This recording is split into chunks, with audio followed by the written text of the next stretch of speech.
Hey guys, my name is Rohit. So in this tutorial I'm going to teach you about HTTP and HTTPS protocols.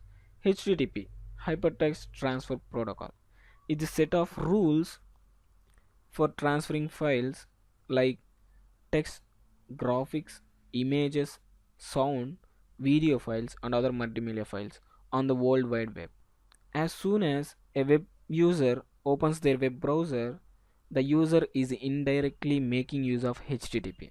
HTTP is an application protocol that runs on top of TCP/IP suite of protocols. It is a stateless protocol. What does stateless means is that connection is dropped once the request has been made. The basic HTTP request involves the following steps. First, the HTTP server connection is opened.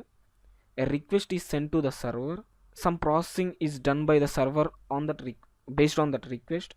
A response from the server is sent back to the client. The connection is closed.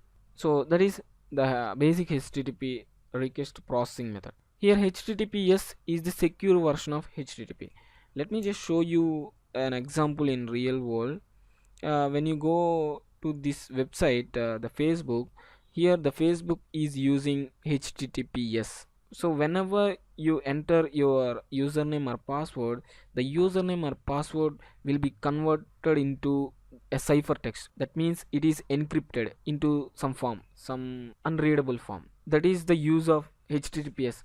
But when you use the normal HTTP without secureness, then whatever you enter here will be passed down the network as you enter. So if you look at the example here she's logging in with her password ABC.